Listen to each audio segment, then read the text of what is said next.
Hello students, now we will discuss about various shifts in demand and supply. जब आपने law of demand study किया था तो हम स्टडी मतलब उसमें था कि अदर्स फैक्टर रिमेन कांस्टेंट, यानी कि price of related goods, expectation of in future price थी, चेंज इन फैशन, सब कांस्टेंट थे. ठीक है, ऐसे ही लॉ ऑफ सप्लाई था जब, तो उसमें आपके जो प्राइजेज ऑफ वेरियस इनपुट्स थे, change in technology, government policy, सब फैक्टर्स को कांस्टेंट माना जाता था. अब शिफ्ट्स में क्या करना है हमने, शिफ्ट्स में उन फैक्टर्स में चेंजेस आएंगी. किसी में भी चेंज आने पे उसका प्राइस और क्वांटिटी पे क्या इफेक्ट पड़ेगा उसके बारे में स्टडी करना है. ठीक है, तो जो अपने प्राइस डिटर्मिनेशन, इसको पिछले लेक्चर में हमने स्टडी किया है. तो जब शिफ्ट्स आएंगी, यानी कि उसको हम चेन इफेक्ट भी कहते हैं. शिफ्ट्स यानी कि देखिए, आपको पता है कि जब हमने ये देखो OX पे क्वांटिटी डिमांडेड एंड सप्लाइड लिया इन यूनिट्स, और वो Y एक्सिस पे प्राइस इन रुपीज है. यानी कि आपको ये क्लियर है, DD का डिमांड का नेगेटिव स्लोप है.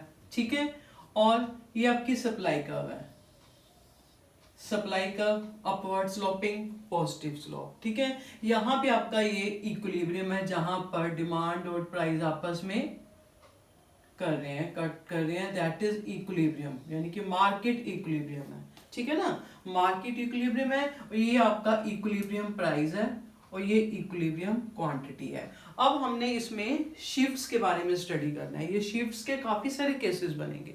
ठीक है, सबसे पहले आपके पास मैं आपको थोड़ा ब्रीफ एक लिखा हुआ चार्ट पे टर्न बाय टर्न हम इसकी सारी प्रैक्टिस करेंगे. पहला आपके पास आ रहा है वेरियस केसेस है. पहला आ रहा है आपके पास शिफ्ट्स आ रहा है चेंज इन डिमांड. इसको स्टडी करेंगे हम. चेंज इन डिमांड यानी कि जब चेंज इन डिमांड का मतलब है डिमांड इंक्रीज भी हो सकती है और डिमांड डिक्रीज भी हो सकती है. ठीक है, तब उसका इक्विलिब्रियम पे क्या इफेक्ट पड़ेगा, प्राइस और क्वांटिटी पे क्या इफेक्ट पड़ेगा. आपने ये हमेशा बात रखना है जब इंक्रीज इन डिमांड है. एक डायग्राम ड्रॉ की पहले जो इक्विलिब्रियम वाली. अब इंक्रीज इन डिमांड, जब डिमांड में इंक्रीज होएगा तो वो आपकी राइट वर्ड शिफ्ट कर रही है, डिमांड में इंक्रीज हो रहा है. ठीक है, ये आपके पास उसी के पैरेलल आपने एक DD1 कर दिया, इंक्रीज इन डिमांड. अब इंक्रीज इन डिमांड का क्या इफेक्ट पड़ा, अब आपका ये डिमांड एंड सप्लाई यहाँ पे टच कर रहे हैं, इक्विलिब्रियम यहाँ पे आ रहा है. ठीक है, यानी कि एक न्यू इक्विलिब्रियम आ गया E1. उसका क्या इफेक्ट पड़ा आपके पास, उससे ये इफेक्ट पड़ा कि आपका क्वांटिटी में भी इंक्रीज हुआ और प्राइस में भी इंक्रीज हुआ. ठीक है, प्राइस में भी इंक्रीज हुआ, यानी कि न्यू इक्विलिब्रियम से, यानी कि इंक्रीज इन डिमांड है, यानी कि उसका इफेक्ट कर रहे हैं चेंज इन डिमांड, यानी कि वो राइट वर्ड शिफ्ट कर रही है. उसका क्या इफेक्ट आया, आपका एक न्यू इक्विलिब्रियम बन गया अब E1. E1 is a new equilibrium. ये जो पॉइंट्स है मैं हर डायग्राम में आपने बार बार लिखने हैं, एक बार मैं आपको क्लियर कर देती हूँ. यानी कि आपका न्यू इक्विलिब्रियम है E1 मार्केट इक्विलिब्रियम, और जो आपका क्वांटिटी है वो OQ से इंक्रीज होके अब क्या बन गई, OQ से इंक्रीज हो गया आपके पास OQ1. ठीक है, पहले OQ थी अब OQ1 है, यानी कि इंक्रीज हुई है. और प्राइस भी आपका OP से इंक्रीज होके OP1, प्राइस भी आपका इंक्रीज हो गया और क्वांटिटी भी आपकी इंक्रीज हुई है. ठीक है, ये आपकी कौन सी है, अब ये मार्केट जो इक्विलिब्रियम क्वांटिटी थी, जो इक्विलिब्रियम ये प्राइस है. क्लियर, ये आपके पास है जब इंक्रीज इन डिमांड. ऐसे ही डिक्रीज इन डिमांड, अब जब आपके पास डिक्रीज इन डिमांड आ रहा है, डिक्रीज इन डिमांड तो आपको पता है आपकी डिमांड डिक्रीज होनी है, तो ये पैरेलल ही बनानी है उसके. डिक्रीज इन डिमांड है, लेफ्ट वर्ड शिफ्ट करी है, यानी कि ये आपकी नई एक डिमांड कर्व बन गई D2. अब ये आपस में कहाँ टच कर कट कर रही है, सप्लाई कर्व को. सप्लाई कर्व वही है, इंक्रीज इन डिमांड दिखा रहे हैं हम, और डिक्रीज दोनों में सिर्फ डिमांड में चेंज आ रहा है. अब ये कट डिक्रीज होने के कारण लेफ्ट वर्ड शिफ्ट कर रही है, और एक यहाँ पे इक्विलिब्रियम पॉइंट बन गया. अब इक्विलिब्रियम यहाँ पे बनने के कारण एक नया आपके पास प्राइस, मतलब इक्विलिब्रियम प्राइस और इक्विलिब्रियम क्वांटिटी आई. ये आपका इक्विलिब्रियम पॉइंट बन गया E2, यानी कि न्यू इक्विलिब्रियम आपका क्या बना, E2 is a new equilibrium. ठीक है, अब जो न्यू क्वांटिटी क्या बनी आपके पास, ये आप इसको लिख सकते हो OQ2. OQ2 जो आपकी है ये इक्विलिब्रियम क्वांटिटी है, इक्विलिब्रियम क्वांटिटी है. और ये आपका OP2, यानी कि OP2 आपके पास इक्विलिब्रियम प्राइस है. क्लियर, ये आपके पास यानी कि दोनों चीजें अब कम हो गई हैं। ये तो था आपके पास इफेक्ट चेंज इन डिमांड, यानी कि मैं एक बार क्लियर कर देती हूँ, स्टार्टिंग है क्योंकि सारी डायग्राम इसी बेस पे बननी है, शिफ्ट्स दिखाना है कि किधर जा रहा है।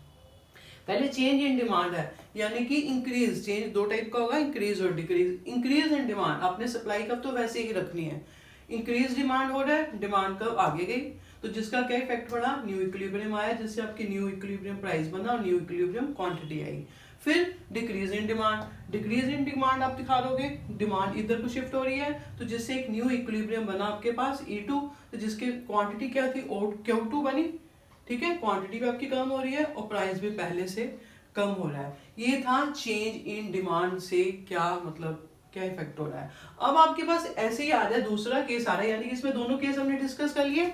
अब दूसरा केस आपके पास आ रहा है चेंज इन सप्लाई, ठीक है, चेंज इन सप्लाई। ऐसे ही आप एक डायग्राम ऐसे ड्रॉ करोगे, यानी कि आपके पास,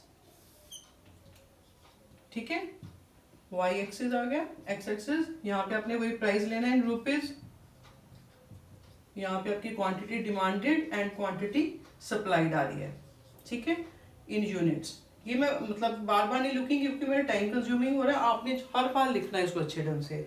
अब आपने वैसे ही ऐसे ही आपने इसको क्या करना है, एक डीडी का हर बार ड्रॉ करनी है, ऐसे ही सप्लाई का। कोई भी केस आपको अलग अलग भी पूछा जा सकता है कि उसका इस यानी कि अगर इंक्रीज इन सप्लाई हो रही है या डिक्रीज इन सप्लाई हो रहा है तो इक्विलिब्रियम प्राइस पे क्या इफेक्ट पड़ेगा, तो आपको फटाफट अंडरस्टैंडिंग होनी चाहिए। शॉर्ट भी आता है 1 मार्क्स का, तो आपको फटाफट कंसेप्ट सारे क्लियर होने चाहिए, ठीक है। यानी कि अब आपके पास change in supply, change in supply में भी ऐसे दो केसेस बनेंगे आपके पास, इंक्रीज इन सप्लाई और डिक्रीज इन सप्लाई। अब ये आपके पास एक इक्विलिब्रियम था पहले जो डिमांड एंड सप्लाई का, जब आप स्केल से बनाओगे तो आपके बिल्कुल एक्यूरेट बनेंगे, ठीक है। ये आपका इक्विलिब्रियम है, मार्केट इक्विलिब्रियम, ये इक्विलिब्रियम प्राइस है और ये इक्विलिब्रियम क्या क्वांटिटी है। अब क्या है आपका इंक्रीज इन सप्लाई है। अब एक बात इसमें आपने याद रखनी है, जब आपने इंक्रीज इन सप्लाई दिखानी है, इंक्रीज इन सप्लाई हमेशा आपकी इधर इधर आएगी इस तरफ, right word, increase in supply S1, ठीक है, यानी कि थोड़ी सी टीटी बन गई S1। ये कहीं आपने ऊपर नहीं बना देनी, लॉजिकली देखो हम इंक्रीज इन सप्लाई कर रहे हैं, इंक्रीज इन सप्लाई जब आप इधर राइट तरफ इधर उसको शिफ्ट करोगे तभी तो इंक्रीज इन सप्लाई हुई ना। अगर आप बाई चांस गलती से बच्चे के ऊपर ले जाता है, इंक्रीज इन सप्लाई अगर ऊपर लेके जाओगे तो वो तो फिर सप्लाई कम हो रही है ना, ठीक है ना। ये बात क्लियर रखोगे तो मतलब डाउट नहीं आपको कभी आएगा। यानी कि इंक्रीज इन सप्लाई आपने जब भी दिखानी है तो ये सप्लाई कब आपकी राइट वर्ड इधर ही शिफ्ट हो रही है, ठीक है, इस तरफ जा रही है। बिकॉज देखो अब आपकी सप्लाई इंक्रीज इन सप्लाई है ना, तो ये सप्लाई अपने आप इंक्रीज ही हुई है इधर, यानी कि अब आपके पास आ रहा है increase in supply. Increase in supply से क्या होगा, आपके पास एक नया इक्विलिब्रियम आ गया, ठीक है, Q1 P1, नया इक्विलिब्रियम आया E1, उसका इफेक्ट क्या पड़ा, आपके पास जो क्वांटिटी थी वो OQ से बढ़कर OQ1 होगी, इंक्रीज होगी, ठीक है, और प्राइस OP1 से डिक्रीज होकर OP1 हो गया। आपने ये सारा डिटेल में लिखना है कि अगर सप्लाई इंक्रीज हो रही है, न्यू इक्विलिब्रियम आ रहा है, तो जिससे क्या हो रहा है, आपकी क्वांटिटी इंक्रीज हो रही है और आपका जो प्राइस फॉल हो रहा है। और ये कितना इफेक्ट डिमांड में, मतलब आगे क्वेश्चंस आएंगे कि जब साइमल्टेनियसली दोनों में चेंजेस हो रहे हैं, तो चलो उसको मैं बाद में क्लियर करती हूँ आपको, ठीक है। ये आपके पास आ गया इंक्रीज इन सप्लाई। ऐसे ही आपके पास अब दूसरा केस आ रहा है decrease in supply. Decrease in supply में यानी कि सप्लाई कब आपकी इधर आ रही है, क्लियर, S2 एक सप्लाई कर्व बनी, नया इक्विलिब्रियम आया, उस इक्विलिब्रियम से क्या हुआ, जहां पे वो टच कर रहे हैं कट कर रहे हैं तो एक नया इक्विलिब्रियम बना, तो जिससे ये आपका प्राइस आया और ये क्या क्वांटिटी आई, जिससे क्या हुआ आपकी क्वांटिटी, इक्विलिब्रियम जो था उससे क्वांटिटी डिक्रीज हुई है और प्राइस आपका राइज हुआ है, ठीक है, यानी कि न्यू प्राइस बन गया आपका OP2 और क्वांटिटी OQ2, क्लियर। ये थे दोनों केस आपके पास, increase in supply and decrease in supply. अब आपके पास आ रहा है change in both demand and supply. अभी तो हमने एक को देखा था जब चेंज इन डिमांड हो रहा है, चेंज इन सप्लाई। अब आ रहा है change in both demand and supply, दोनों में चेंज दिखाना है हमने। इसके आगे केसेस बनेंगे, यानी कि बोथ में चेंज आ रहा है, यानी कि एक तो केस बनेगा कि बोथ मतलब demand and supply decreases, demand and supply दोनों डिक्रीज हो रही हैं। फिर एक केस बनेगा डिमांड एंड सप्लाई दोनों इंक्रीज हो रही हैं। फिर एक बनेगा डिमांड डिक्रीज हो रही है, सप्लाई इंक्रीज हो रही है। फिर चौथा केस बन रहा है जब डिमांड इंक्रीज हो रही है और सप्लाई डिक्रीज हो रही है। ऐसे ही इसके 4 केसेस बनेंगे। क्लियर? इन 4 केसेस के आगे इनके फिर 3 केसेस बनेंगे।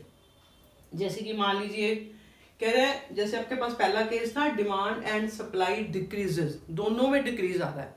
इनका एक तो केस बनेगा कि जब दोनों में डिक्रीज इक्वल है, डिमांड एंड सप्लाई दोनों में डिक्रीज किया गया, इक्वल आया। एक दूसरा केस बनेगा जब डिमांड में जो डिक्रीज है, डिमांड में डिक्रीज इन लेस देन जो सप्लाई में डिक्रीज हो रहा है उससे कम हो रहा है। फिर एक केस बनेगा जो डिक्रीज इन डिमांड है, ठीक है, वो greater than decrease in supply है। क्लियर? यानी कि इसमें 3 केसेस बनते हैं, बोथ जब इक्वल, दोनों में इक्वल डिक्रीज हो रहा है।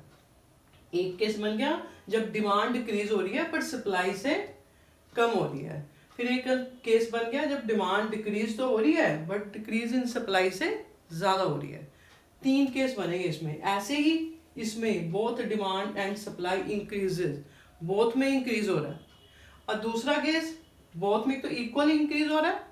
ऐसे ही जो बोथ में कि जब डिमांड में आपके पास इंक्रीज हो रहा है, जब डिमांड में इंक्रीज हो रहा है तो सप्लाई में, यानी कि मोर, डिमांड में इंक्रीज है, सप्लाई के इंक्रीज से मोर है, ग्रेटर देन हो रहा है उससे। एक जो डिमांड में जो इंक्रीज हो रहा है उससे लेस देन हो रहा है। ऐसी 3 केस बनेंगे। ऐसे ही आपके इधर भी 3 केस बनेंगे, demand decreases and supply increases. वो कह रहा है जब डिमांड डिक्रीज हो रही है, डिमांड उतनी ही डिक्रीज हो रही है जितनी सप्लाई इंक्रीज हो रही है। ठीक है, इक्वल। एक 1 केस बन गया। दूसरा जो डिमांड में डिक्रीज हो रहा है वो सप्लाई के इंक्रीजेस से कम हो रहा है। तीसरा केस जो डिमांड डिक्रीज हो रही है वो सप्लाई इंक्रीज से ज्यादा हो रही है। चौथा, ठीक है। ऐसे ही आपके पास तीनों केस बन गए। फिर चौथे वाले केस में भी आपके पास ऐसे 3 केस, यानी कि सब में 3 केस है। कंफ्यूज नहीं होना। अगर आपको बिल्कुल क्लियर है, कॉन्सेप्ट क्लियर है आपके पास, ठीक है, कंसेप्ट आपको क्लियर है तो आपको कोई भी डाउट नहीं आएगा करते समय। ये आपके पास हमने दोनों केसेस स्टडी कर लिए। अब आपके पास आ रहा है ये change in both demand and supply. इसका first case, both demand and supply decreases. वैसी हमारी डीडी का, ठीक है, एंड सप्लाई का equilibrium, market equilibrium, equilibrium price, equilibrium quantity. ठीक है। अब आ रहा है चेंज इन बोथ, यानी कि डिमांड एंड सप्लाई का केस करें, यानी कि both demand and supply decreases, यानी कि डिमांड डिक्रीज हो रही है, लेफ्टवर्ड शिफ्ट करेगी। डिमांड डिक्रीज, इसके पैरेलल ही आपने बनानी है एक लेफ्टवर्ड, ये आपके पास आ गई DD1, डिक्रीज इन डिमांड। ये आपका पहले इक्विलिब्रियम प्राइस था। अब आपने दिखाना है डिक्रीज इन सप्लाई। फिर कंफ्यूज नहीं होना, जब सप्लाई डिक्रीज होनी है तो आपने सप्लाई को अपवर्ड लेके जाना है, यानी कि लेफ्टवर्ड। यानी कि अब आपके पास ये केस आ रहा है both demand and supply decreases के 3 केस बनेंगे। डिमांड एंड सप्लाई डिक्रीजेस, एक तो इक्वल केस हो गया, जब जितना डिमांड में डिक्रीज हो रहा है उतना ही सप्लाई में डिक्रीज हो रहा है। दूसरा केस आपके पास बनेगा जब डिमांड में डिक्रीज है, यानी कि डिक्रीज जो इन डिमांड है is greater than decrease in supply. ठीक है। तीसरा केस बनेगा जो डिक्रीज इन डिमांड है वो less than decrease in supply. Clear? ये पॉइंट, यही पॉइंट आपका बार बार हर एक में आना है, यानी कि both demand and supply decreases, यानी कि एक तो इक्वल, जितना कि डिमांड में डिक्रीज हो रहा है उतना ही सप्लाई में डिक्रीज हो रहा है। दूसरा केस बन रहा है जो decrease in demand is greater than decrease in supply. तीसरा केस बनेगा डिक्रीज इन डिमांड आ रहा है is less than decrease in supply. ठीक है। सबसे पहला केस आ रहा है जब इक्वल है, यानी कि डिमांड डिक्रीज दिखानी है आपने, यहाँ पे गई। इस केस में आपने याद रखना जब बोथ सेम केस जाते हैं ना, बोथ में सेम ही मतलब नेचर है, बोथ डिक्रीजेस हो रहे हैं, तो मीन्स आपने यहाँ पे ना प्राइस सेम ही रख दिखाना है।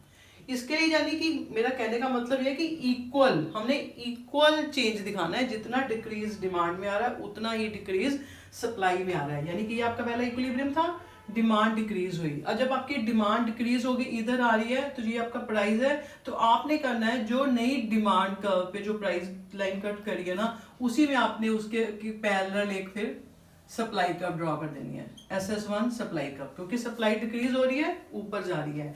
तो यहीं से हमने सप्लाई कर्व ड्रॉ कर दी, जिसका कि आपका ये जो फॉल इन डिमांड है और जो फॉल इन सप्लाई है, दोनों इक्वल आए हैं। ठीक है ना, टेक्निकली फिर दोनों इक्वल आएंगे आपको, यानी कि आपने क्या करना है, सेम प्राइस शो कर देना है, सेम प्राइस। क्लियर मेरी बात? यानी कि पहले आपने डिमांड कर्व शो की, सप्लाई कर्व शो की, डिक्रीज इन डिमांड थी, लेफ्टवर्ड आई। ठीक है, जो आपका प्राइस पे जो बीच में डिमांड को जो पॉइंट टच कर रहा है, वहां पे आपने एक मार्क लगाया। अब आपने क्या करना है, डिक्रीज इन सप्लाई दिखानी है, उसी पॉइंट से आप ऐसे डिक्रीज इन सप्लाई एक लाइन निकाल दोगे, जिसका क्या होगा कि आपका जो इक्वल डिफरेंस आएगा, इक्वल डिक्रीज आ रही है दोनों की। ठीक है ना, जब आप स्केल से थोड़ा सा मेजर करके, मतलब मेजर नहीं, जब रफली स्केल से स्ट्रेट लाइन ठीक बनेगी आपकी, तो ये इक्वल आ रहा है। यानी कि एक बात याद रखना, जब आपका बोथ केसेस में जैसे कि सेम है, दोनों की नेचर सेम है, तो आपने प्राइस आपका सेम जाएगा। यानी कि इससे क्या इफेक्ट पड़ा, प्राइस सेम है तो आपका सिर्फ क्वांटिटी में ही क्वांटिटी फॉल हुई है। ठीक है ना, पहले OQ थी, अब OQ1 होगी। ठीक है ना, क्वांटिटी में फॉल आया है ड्यू टू बोथ डिक्रीजेस से। अब दूसरा केस आ रहा है आपके पास, यानी कि दूसरा केस आपके पास ये आ गया, देखिए ध्यान से, यानी कि इसमें आपके पास क्या है, वही प्राइस है, इधर quantity demanded and quantity supplied है। ठीक है, इन यूनिट्स। क्लियर? अब आपने यहाँ पे क्या लेना है, डिमांड सप्लाई सेम है आपके पास। ठीक है, डिमांड सप्लाई, अब आप जैसे मर्जी कर सकते हो, यानी कि डिक्रीज इन डिमांड दिखाना आपने, डिक्रीज इन डिमांड है, यानी कि पहले ये इक्विलिब्रियम था आपके पास। ठीक है, ये आपके पास इक्विलिब्रियम है। अब डिक्रीज इन डिमांड, डिमांड ने डिक्रीज होना है तो इधर होना है। आप कह रहे हैं decrease in demand is greater than decrease in supply, ये जो सप्लाई में जो डिक्रीज हो रहा है उससे डिमांड में डिक्रीज ज्यादा हो रहा है। यानी कि अब आपने ये दिखाया, अब आप थोड़ा सा इसे कम दिखा दीजिए, सप्लाई में आपने कम दिखाना है ना, यानी कि कहीं थोड़ा कम दिखाना है बस आपने। ये आपके पास SS1 नई सप्लाई कब होगी, लेफ्टवर्ड शिफ्ट होगी। अब आपका ये नया इक्विलिब्रियम कहाँ बना, ये DD1 थी, ये सप्लाई 1 है, एक नया इक्विलिब्रियम यहाँ पे बन रहा है आपका। यानी कि इस चीज का इम्पैक्ट क्या पड़ा, क्या इफेक्ट क्या पड़ा आपके पास, आपका प्राइस भी कम हो गया, प्राइस आपका P1 हो गया, और ये क्वांटिटी में भी फॉल आया, OQ1 होगी, OQ से OQ1 है। यानी कि डिक्रीज ग्रेटर दिखाना है आपने, तो आपने क्या करना है, डिमांड कर्व का डिक्रीज दिखाया, उस डिक्रीज को आपने ग्रेटर दिखाना है सप्लाई के डिक्रीज से, तो आपने जो सप्लाई का डिफरेंस लेना है वो कम ले लेना। ठीक है, तो आपने जहां पे आपस में इक्वल टच कर रहे हैं, कहीं पे भी जब टच कर रहे हैं, तो वहां से आपने एक ड्रॉ करके इक्विलिब्रियम पॉइंट से आपके पास न्यू इक्विलिब्रियम प्राइस फॉल हुआ है और क्वांटिटी भी फॉल हुई है। यानी कि जब इक्वल केस था ना, तब आपने ध्यान रखना है, जब आपने वो लाइन जब प्राइस की लाइन खींचोगे तो उसी पॉइंट से आपने लेना है, तभी आपका ये सेम इक्वल डिफरेंस आएगा। अब ये आपके पास ग्रेटर देन का केस है, ऐसे ही लेस देन का केस आ गया आपके पास। लेस देन का भी सेम, ज्यादा मतलब कुछ नहीं करना हमने, ये वही आपका ऐसे आ रही है, जैसे डिमांड कर्व है आपके पास, डिमांड का सप्लाई कर्व यहाँ पे, यानी कि डिमांड में जो डिक्रीज है, डिमांड में जो डिक्रीज है वो लेस है, यानी कि आपका पहले इक्विलिब्रियम पॉइंट आ रहा है। ठीक है, equilibrium point, decrease in demand, यानी डिमांड ने डिक्रीज होकर इधर जाना, DD1। ठीक है, और लेफ्टवर्ड शिफ्ट हो रही है, और जो डिक्रीज इन सप्लाई से लेस है, यानी कि यहाँ पे आप सप्लाई में ज्यादा दिखा दो, ये आपकी सप्लाई नई कर्व बन गई, डिक्रीज हो रहा है सप्लाई में, लेफ्टवर्ड शिफ्ट हो रही है, तो ये DD1 और नई सप्लाई कर्व यहाँ पे टच कर रही है, जहां पे आपस में एक दूसरे को कट कर रही है, वो इक्विलिब्रियम नया मार्केट इक्विलिब्रियम। तो यानी कि इम्पैक्ट क्या बढ़ा, आपका प्राइस भी बढ़ गया और क्वांटिटी में फॉल आया, क्वांटिटी आपकी कम होगी पहले से और प्राइस इंक्रीज हो रहा है, ये आपने फिर लिखना है। ठीक है, ये अब आपको तीनों केस क्लियर। ऐसे ही both demand and supply increases में भी आपका ऐसे ही चलेगा। वैसे बोथ डिमांड एंड सप्लाई पर डिक्रीज दिखा रहे थे, वहां पे आपने इंक्रीज शो करना है, यानी कि जब डिमांड इंक्रीज होगी तो डिमांड इस तरफ बनेगी, डिमांड इस तरफ बन रही है DD1। ठीक है, फिर सप्लाई इंक्रीज दिखानी है, तो आपने जैसे ये आपका टच हो रहा था, ये आपके पास पहले सप्लाई कर्व थी, ये डिमांड कर्व है। ठीक है, अब आपके पास क्या है, सेम आपने प्राइस दिखाना है। अब आपकी सप्लाई इंक्रीज हो रही है, सप्लाई इंक्रीज हो रही है तो आपने इधर जाना है, उसके पैरेलल एक और सप्लाई कर्व ड्रॉ कर देनी है, ठीक है। यानी कि सप्लाई कर्व ड्रॉ कर दी, जिससे क्या हुआ, प्राइस आपका सेम है, क्वांटिटी आपकी इंक्रीज होगी। यानी कि ये सारे अब केसेस ऐसे ही both demand and supply increases क्या आ रहे हैं, क्लियर। आपने यानी कि सप्लाई को राइट इधर राइटवर्ड शिफ्ट करना है और डिमांड को भी आपने, क्लियर। ऐसे आपके ये तीनों केस ऐसे बनेंगे, बस डायरेक्शन का आपने ध्यान रखना है। अब आपके पास आगे आ रहा है तीसरा case, demand decreases and supply increases. Demand decreases, अब दोनों में उल्टा आ रहा है, यानी कि दोनों में आपके पास एक चीज इंक्रीज हो रही है, एक डिक्रीज हो रही है। उसमें आपने क्या करना है, ध्यान से देखिए। इसका मैं आपको एक के तीनों केस आपके बता देती हूँ। Demand decrease and increase in supply. पहले वही आपके पास सेम डीडी का, क्लियर, सप्लाई का। अब आपके पास क्या है, ये मार्केट इक्विलिब्रियम, ठीक है, इक्विलिब्रियम प्राइस, इक्विलिब्रियम क्वांटिटी। अब कह रहा है सी वाला केस है, डिमांड डिक्रीजेस, डिमांड में डिक्रीज आ रहा है, डिमांड डिक्रीज हो रही है, यानी कि आपके पास ये डिमांड डिक्रीज हो रही है, एक नई डिमांड कर्व बन गई, ठीक है। तीन केस हो गए, यानी कि जो डिमांड में डिक्रीज हो रहा है वो इक्वल है सप्लाई में इंक्रीज का। दूसरा केस बनेगा जो decrease in demand is less then increase in supply. तीसरा केस बनेगा decrease in demand is greater then increase in supply. ये तीन केस बनेंगे, ठीक है ना। तीन केस बने आपके पास। पहले decrease in demand is equal to increase in supply. अब यहाँ पे आपने क्या करना है, क्वांटिटी को सेम दिखाना है। जब दोनों केस में एक चीज इंक्रीज हो रही है, एक डिक्रीज हो रही है ना, तो अपने क्वांटिटी को सेम दिखाना है। ये आपके पास पहले डी थी, डी का, एस का इक्विलिब्रियम। अब आपके पास डिमांड डिक्रीज होके इधर आ गई, सप्लाई इंक्रीज होके आपको पता है इधर जानी है, राइट वर्ड। तो यानी कि इस पॉइंट से जब आप क्यू आपने सेम दिखाना है, उसी पॉइंट से आप उसके पैरेलल एक सप्लाई का ड्रॉ करोगे, SS1। जब आप उसी पॉइंट से ड्रॉ करोगे तो आपको नेचुरली आपका जो डिमांड एंड सप्लाई दोनों इक्वल आएगा। एक में डिक्रीज आ रहा है और एक में इंक्रीज आ रहा है, इक्वल। तो यानी कि इसका इफेक्ट क्या पड़ेगा फिर, कि प्राइस कम हो रहे हैं। पहले ओपी था प्राइस, प्राइस कम होके OP1 हो गया, but quantity is same, OQ, ठीक है, क्वांटिटी सेम है और प्राइस लेस हो रहा है। ऐसे ही दूसरा केस आपके पास बन गया डिक्रीज इन डिमांड, यानी कि ये केस तो ड्रॉ करने इजी होते हैं, ठीक है। यानी कि इसमें आपके पास आ रहा है डिक्रीज इन डिमांड, यानी कि देखो ये डिमांड है, एक सप्लाई का है, ठीक है, supply equilibrium, clear, equilibrium price आ रहा है। अब आपने क्या करना है, डिक्रीज इन डिमांड, यानी कि जो डिमांड में डिक्रीज है वो इधर है, ठीक है। Decrease in demand is less then increase in supply, supply में इंक्रीज हो रहा है, वो ज्यादा हो रहा है, वो आपने ज्यादा दिखा देना है। तो जहां पे वो कट कर रहे हैं, यहाँ पे एक नया इक्विलिब्रियम बन गया, न्यू मार्केट इक्विलिब्रियम।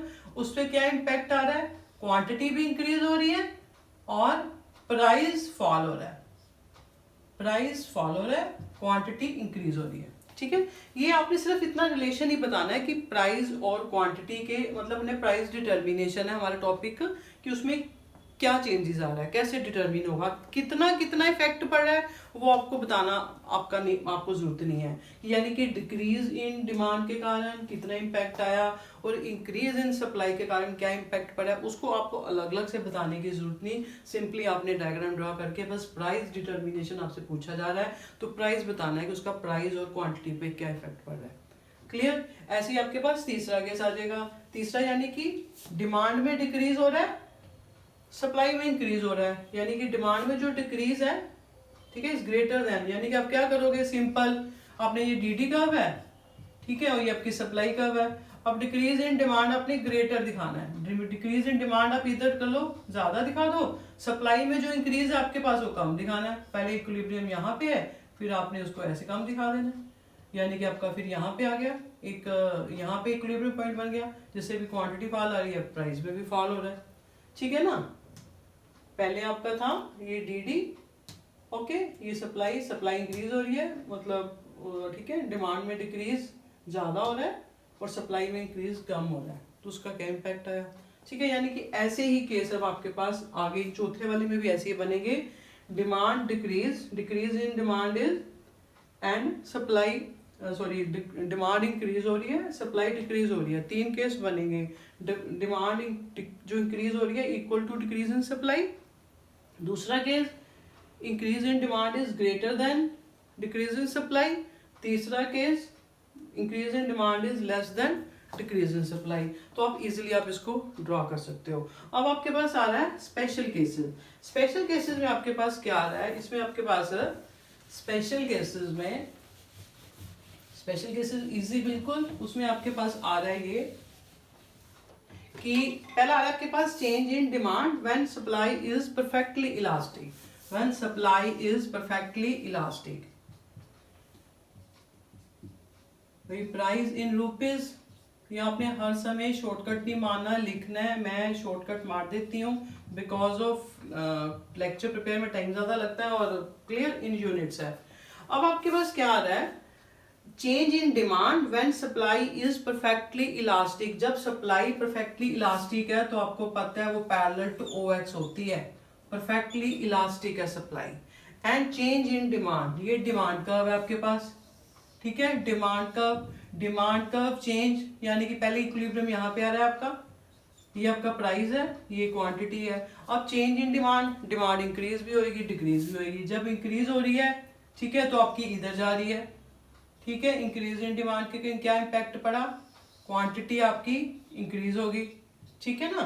और प्राइस सेम है, डिक्रीज इन डिमांड का, डिक्रीज इन डिमांड पे भी आपकी डिक्रीज होगी, इधर चलेगी D2, ठीक है। प्राइस सेम है, क्वांटिटी आपकी डिक्रीज हो रही है, क्लियर। ये आपका ये हो गया केस। फिर आ रहा है change in supply when demand is perfectly elastic. एक चलो पहले सप्लाई वाला ही कर लो। जब सप्लाई इज परफेक्टली इलास्टिक। अब कह रहे हैं change in demand when supply is perfectly elastic. Change in demand when supply is perfectly elastic हो तो गया समान, सॉरी वो इन इलास्टिक केस है, ओके इन इलास्टिक है, ठीक है। तो ये केस हो गया आपका क्लियर। दूसरा आपके पास आ रहा है change in supply when demand is perfectly elastic. अब आपने क्या करना है फिर, change in demand when supply is perfectly elastic. Change in supply आ रही है when demand is perfectly elastic. अब आपने ये कर dt का वैसे दिखा देनी है, परफेक्टली इलास्टिक है, ठीक है। अब सप्लाई का ड्रॉ करनी है आपने, ये कंफ्यूज नहीं करना। ये आपकी सप्लाई का, कोई बच्चों को आदत पड़ी होती है ना ऐसे ड्रॉ करने की ज्यादा, सप्लाई का आपकी ऐसे होती है, सप्लाई का, ठीक है।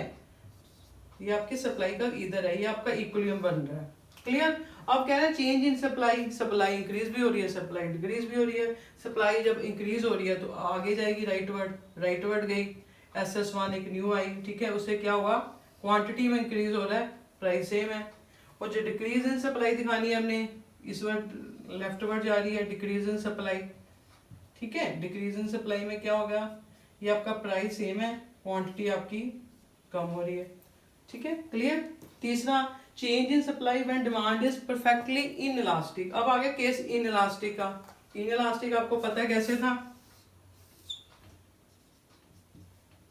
क्योंकि ये जब आप करोगे ना तो आपको कोई कंफ्यूजन नहीं होनी, ये तो सारी डायग्राम आपके पास इकट्ठी हो रही है और इसलिए आपको थोड़ा सा हो रहा है। अब आ गया आपके पास तीसरा case, change in supply when demand is perfectly inelastic. Perfectly inelastic demand का, यानी कि dt का परफेक्टली इनइलास्टिक है, कोई चेंज नहीं आ रहा है, dt का है।